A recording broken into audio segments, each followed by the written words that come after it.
Hello, I'm Thomas Headon and I'm here chatting with Milky.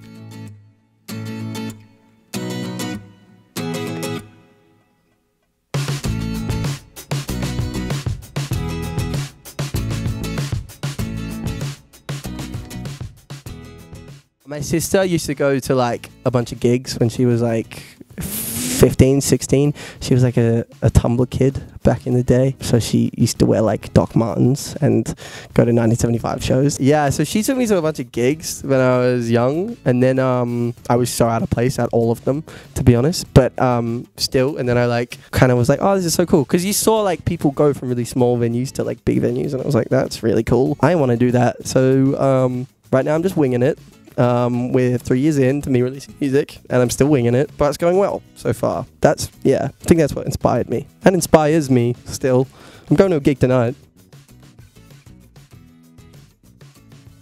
It's actually not about anyone called Georgia. It's actually about the state of Georgia in America. Well, how did it come up? Oh, yeah, well, it's about a person who I won't name, but they've got a very, very common name for songs. And so I was like, well, I can't call the song name that because that's just such a common song name. And then I thought maybe I can slightly change their name. But then I thought their name, if I slightly change their name, it's the same name as a US state. And so I thought, well, I won't use their name. I will use another name. So the first line of the song is, it's not her name, but it's still a state. And that is where Georgia came from. It's one of those songs, I've had it for like over a year, like ages, and then we only kind of recently were just like, let's put it out and see what happens. And the response has been great. It's been really fun. So I hope people like it as much as I do. And that's it. Yeah, I was like, I can call it Caroline. And I was like, well, that's just such a given thing. And I was like, what if I call it Carolina? And I was like, I can't get away with that because that's also a Harry Styles song and a Taylor Swift song. So I was like, I can't do that. So it's not her name, but it's still a state. Georgia.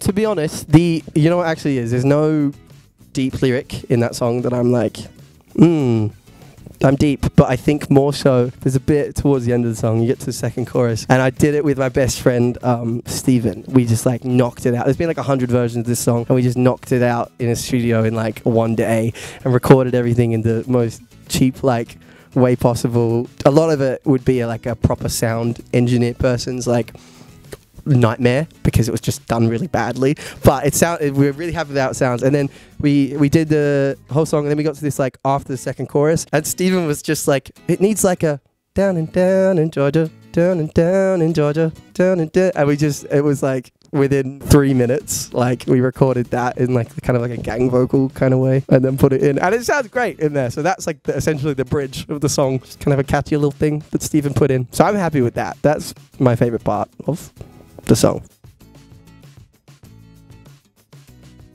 It's not really a process. I mean, there's definitely things you do where like I've started to like, I think that's just being better at my job, like knowing that if I get stuck I can go to this, or I don't know, a lot of the times now I look on Pinterest because it has like a bunch of edgy teenagers like writing things on shirts, and I'm like, that's a song lyric. So a lot of times like, yeah, that's definitely part of the process if I'm stuck, but it is what it is. Sometimes I start with music, sometimes I start with one lyric, sometimes I start with a chorus, sometimes I start with a verse, or even no words. It's just like a melody that's been stuck in my head.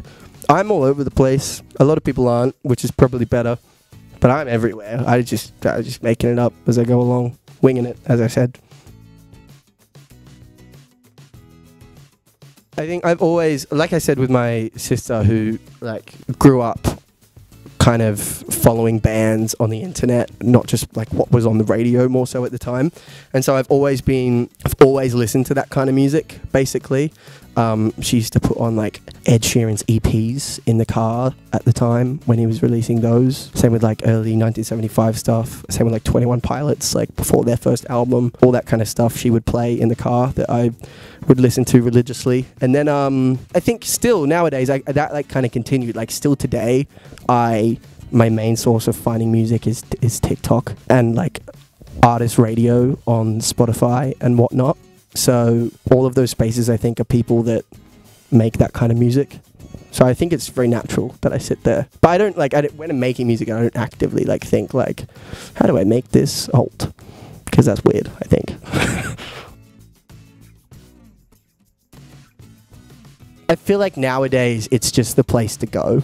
I started putting covers on YouTube when I was 15, I think, because at the time that was like, you know, Troye Sivan would put covers on YouTube and now he's Troye Sivan.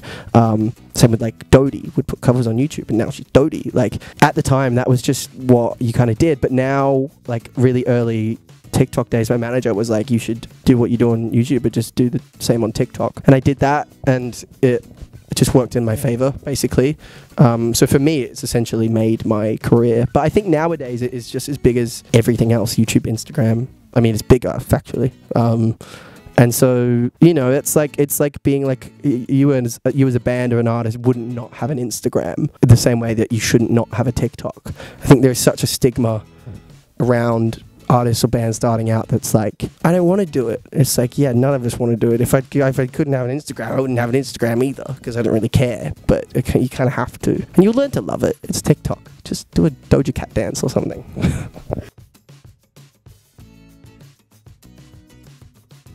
Oh, that's a very good question.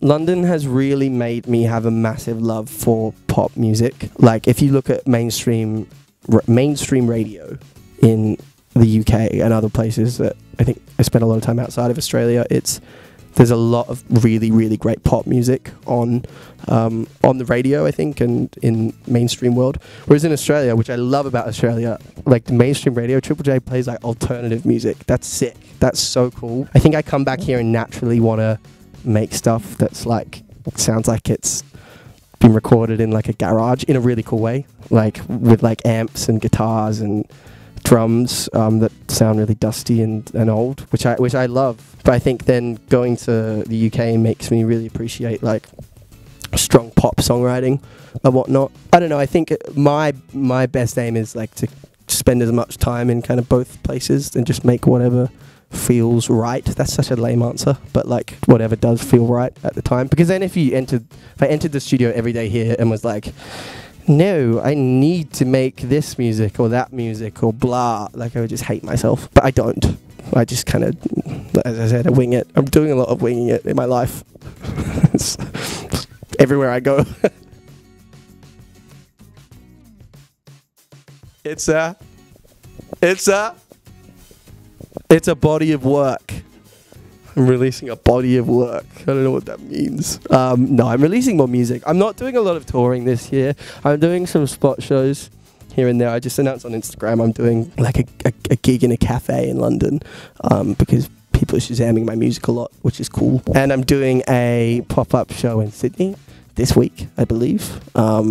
We don't know where it is yet, but it's announced, I believe, and it's going to be fun, and we get to meet a lot of people. So spot shows here and there, but I'm releasing a lot of music this year. I kind of finished last year and was like, oh, I did so much touring and shows, but didn't really have any time to release any music. And now I'm spending this year releasing music, which is good, finally.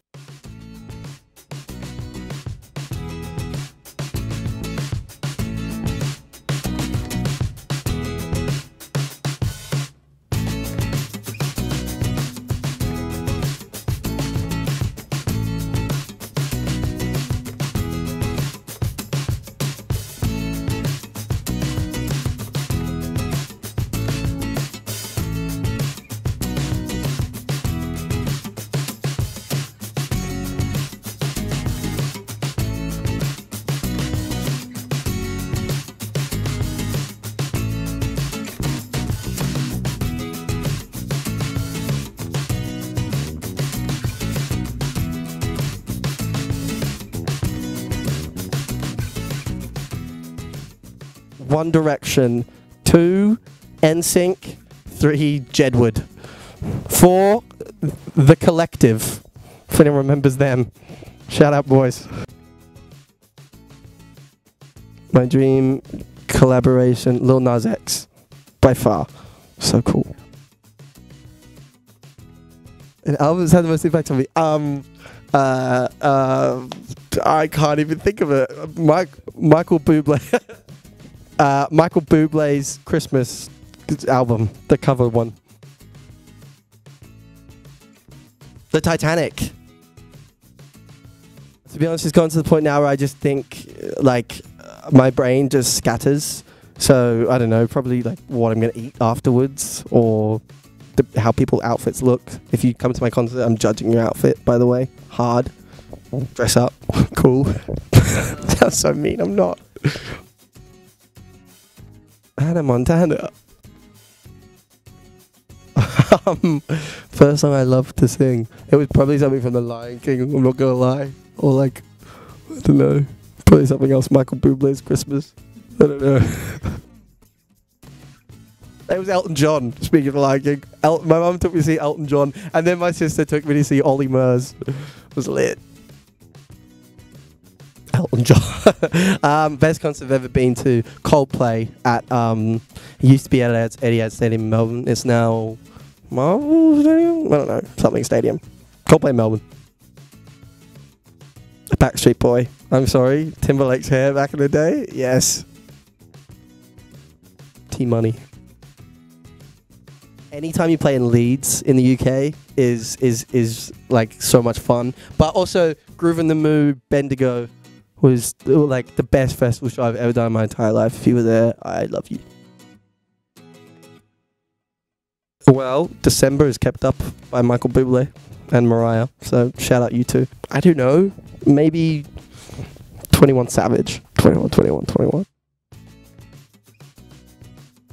Stop caring, man. Stop caring about stuff. Spend less time on Twitter. That's one of it.